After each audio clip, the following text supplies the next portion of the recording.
ನಮಸ್ಕಾರ ಆತ್ಮೀಯ ಸ್ನೇಹಿತರೆ, ಕರ್ನಾಟಕ ನ್ಯೂಸ್ ಡಿಜಿಟಲ್ ಚಾನಲ್ಗೆ ನಿಮ್ಮ ವಾಸ್ತುತಜ್ಞ ಭಾಸ್ಕರ್ ಶರ್ಮಾ ಮಾಡುವ ನಮಸ್ಕಾರಗಳು. ಹಾಗಲೇ ಹಿಂದಿನ ಸಂಚಿಕೆಯಲ್ಲಿ ನಾನು ನಿಮಗೆ ಟಾಯ್ಲೆಟ್ ಬಗ್ಗೆ ಮಾತಾಡ್ತಾ ಇದ್ದೆ. ಈ ಟಾಯ್ಲೆಟ್ ಪ್ಲೇಸ್ಮೆಂಟ್ಸ್ ಬಗ್ಗೆ ನಾನು ನಿಮಗೆ ಹೇಳ್ತಾ ಇದ್ದೆ. ಸೊ ಒಂದು ವಿಚಾರನ ನಾವು ತಿಳ್ಕೊಳ್ಳೋಣ ಅಂದರೆ,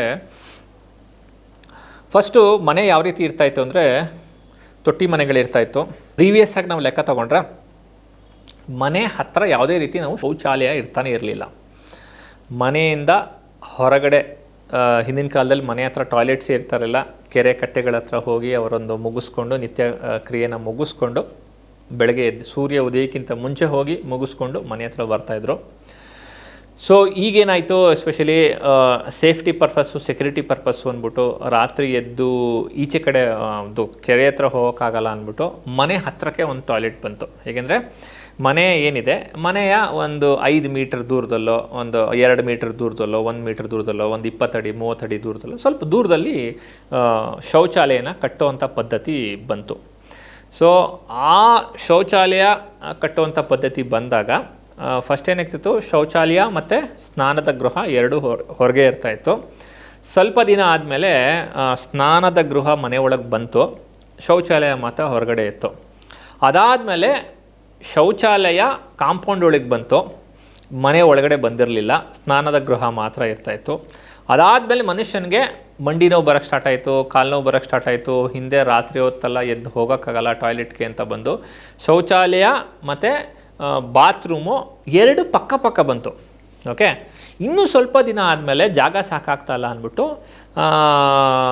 ಅಟ್ಯಾಚ್ ಬಾತ್ರೂಮ್ಸ್ ಅನ್ನೋ ಕಾನ್ಸೆಪ್ಟ್ ಬಂತು.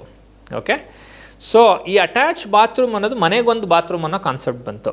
ಅದಾದಮೇಲೆ ಏನಾಯಿತು, ರೂಮ್ಗೊಂದೊಂದು ಬಾತ್ರೂಮ್ ಅನ್ನೋದು ಕಾನ್ಸೆಪ್ಟ್ ಬಂತು. ರೂಮ್ಗೊಂದೊಂದು ಬಾತ್ರೂಮು, ಕಾಮನ್ ಟಾಯ್ಲೆಟ್ ಬೇರೆ, ಇಂಡಿವಿಜುವಲ್ ಟಾಯ್ಲೆಟ್ ಬೇರೆ.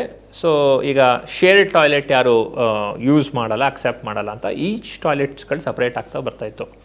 ಈಗ ನಾನೇನು ಹೇಳಿದೆ, ಫಸ್ಟು ಟಾಯ್ಲೆಟೇ ಇರಲಿಲ್ಲ, ಕೆರೆಗೆ ಹೋಗ್ತಾಯಿದ್ವಿ.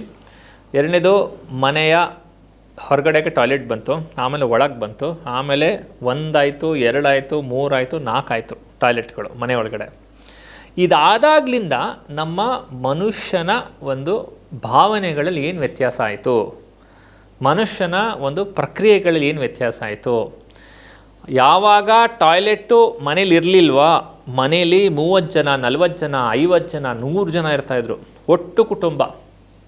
ಯಾವಾಗ ಟಾಯ್ಲೆಟು ಮನೆ ಒಳಗೆ ಬರೋಕ್ಕೆ ಸ್ಟಾರ್ಟ್ ಆಯಿತು, ಮನೇಲೆಲ್ಲ ಡಿವೈಡ್ ಆಗೋಕ್ಕೆ ಸ್ಟಾರ್ಟ್ ಆದರು.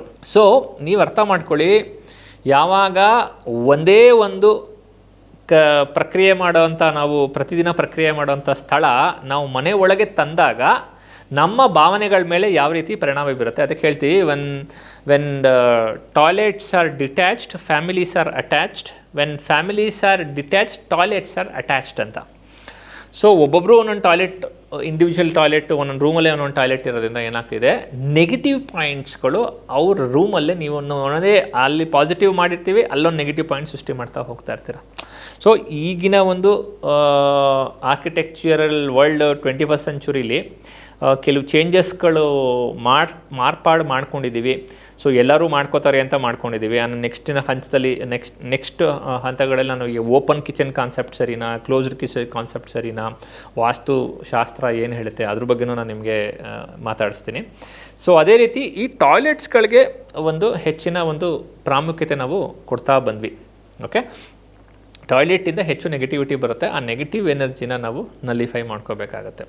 ಸೊ ಆ ರೀತಿ ಅದು ಒಂದು ಗಮನದಲ್ಲಿಟ್ಕೊಂಡು ನೆಕ್ಸ್ಟ್ ಯಾರೇ ಕಟ್ಟಬೇಕಾದ್ರೂ ಅಷ್ಟೇ ಈ ಟಾಯ್ಲೆಟ್ನ ಸಂಖ್ಯೆಗಳನ್ನ ಆದಷ್ಟು ಕಮ್ಮಿ ಮಾಡಿಕೊಂಡ್ರೆ ಒಳ್ಳೆಯದು. ಹಾಗೆಯೇ ನಾನು ನಿಮಗೆ ನೀರಿನ ವಿಚಾರವಾಗಿ ನಾನು ಮಾತಾಡ್ತಾ ಇದ್ದೆ. ಸೊ ನೀರು ತುಂಬ ಇಂಪಾರ್ಟೆಂಟು, ಆರೋಗ್ಯಕ್ಕೆ ನೀರು ಬೇಕೇ ಬೇಕು. ಮತ್ತು ನಾವು ಕುಡಿಯತಕ್ಕಂಥ ನೀರಿನ ಲೆವೆಲ್ ತುಂಬ ಇಂಪಾರ್ಟೆಂಟು. ಆ ಒಂದು ಆಲ್ಕಲೈನ್ ರೀಡಿಂಗ್ ಅಂತೂ ತುಂಬ ಇಂಪಾರ್ಟೆಂಟ್ ಆಗುತ್ತೆ.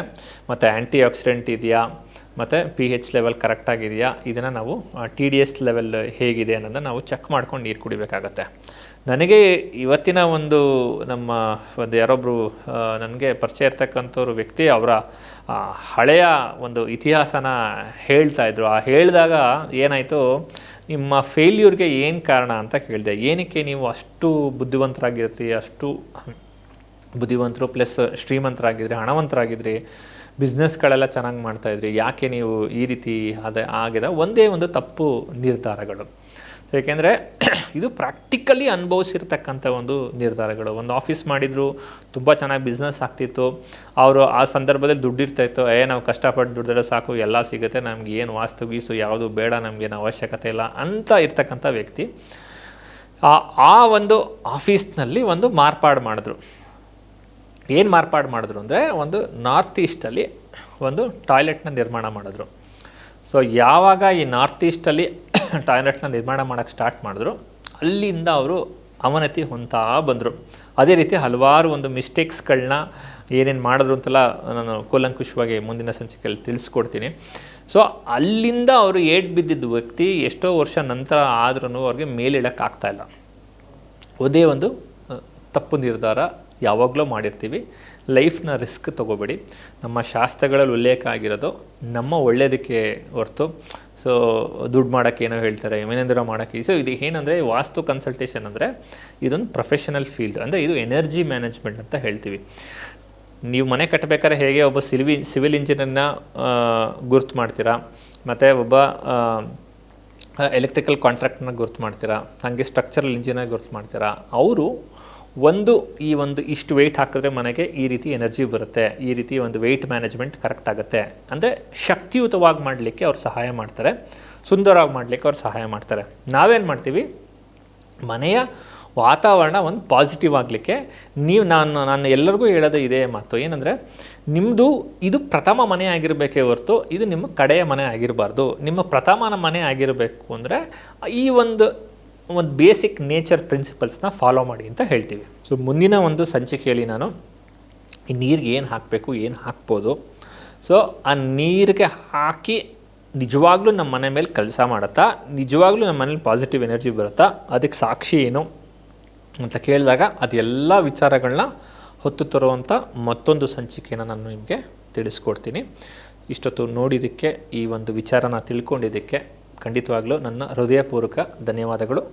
ಈ ವಿಚಾರನ ಹೆಚ್ಚು ಜನಕ್ಕೆ ತಲುಪಿಸಿ ನಮಗೆ ಪ್ರೋತ್ಸಾಹ ಮಾಡಿ ಇನ್ನೂ ಹೆಚ್ಚು ವಿಚಾರನ ನಿಮಗಿರ್ತಕ್ಕಂಥ ಒಂದು ಸಮಸ್ಯೆಗಳನ್ನ ನಿಮ್ಮ ಮನೆಯಲ್ಲೇ ನೀವು ಮಾಡೋವಂಥ ನಿತ್ಯ ಕರ್ಮಾನುಸಾರಗಳು ಏನು ಕೆಲಸಗಳು ಮಾಡ್ತೀರಾ ಅದರಲ್ಲಿ ಸಣ್ಣ ಪುಟ್ಟ ಮಾರ್ಪಾಡುಗಳನ್ನ ಮಾಡಿಕೊಂಡು ನಿಮ್ಮ ಜೀವನನ ಚೆನ್ನಾಗಿಟ್ಕೊಳ್ಳೋದು ಹೇಗೆ ಅನ್ನೋದನ್ನ ನಾನು ನಿಮಗೆ ತಿಳಿಸ್ಕೊಡ್ತೀನಿ. ಸೊ ನಿಮ್ಮ ಪ್ರೋತ್ಸಾಹ ಬೆಂಬಲ ನನ್ನ ಮೇಲೆ ಹೀಗೆ ಇರಲಿ. ನಮಸ್ಕಾರ, ಎಲ್ರಿಗೂ ಶುಭವಾಗಲಿ.